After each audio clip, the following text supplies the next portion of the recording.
আসন্ন উপজেলা নির্বাচনে কোনো প্রভাব খাটানোর সুযোগ নেই। আইন ভেঙে বিশৃঙ্খলা তৈরির চেষ্টা করলে আইনের সর্বোচ্চ প্রয়োগ করা হবে। প্রার্থিতা বাতিলও করা হতে পারে, এমন মন্তব্য করেছেন নির্বাচন কমিশনার রাশেদা সুলতানা।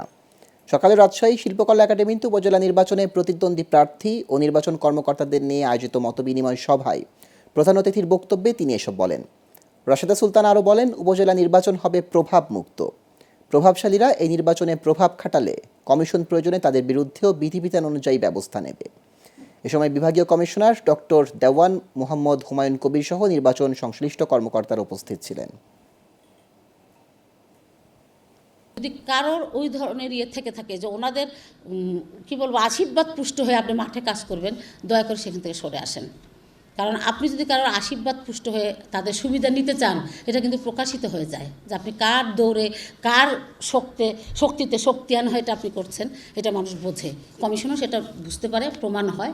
এরকম যদি অবস্থা দাঁড়ায়, ক্ষতি কিন্তু ওই সুবিধাভোগী গুরুত্বপূর্ণ ব্যক্তির হবে না, ক্ষতি কিন্তু আপনার হবে।